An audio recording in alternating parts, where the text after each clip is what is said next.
এক ব্যক্তি 423 টাকায় একটি দ্রব্য বিক্রি করায় তার 6% ক্ষতি হয়।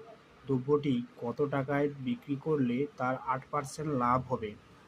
এই রকম একবার ক্ষতি আর একবার লাভ, এই রকম অঙ্কগুলি করার জন্য ফার্স্টে আমাদের যে শর্ট ট্রিক্সটি আমরা ইউজ করব, এখানে যেহেতু 423 লেখা আছে, আমরা জাস্ট কিছু করার নয়, ফার্স্টে তার 423 লিখে দেবো গুণিতক 6% ক্ষতি।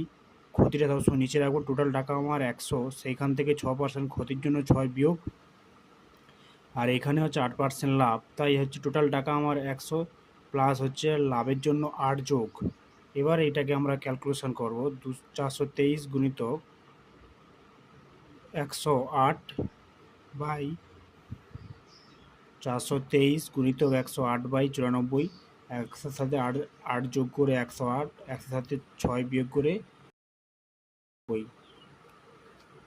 এবার এইটাকে আমরা কাটাকাটি করলে 2 5 10, 2 4 8, 2 4 8, 2 7 14, 47 9 423।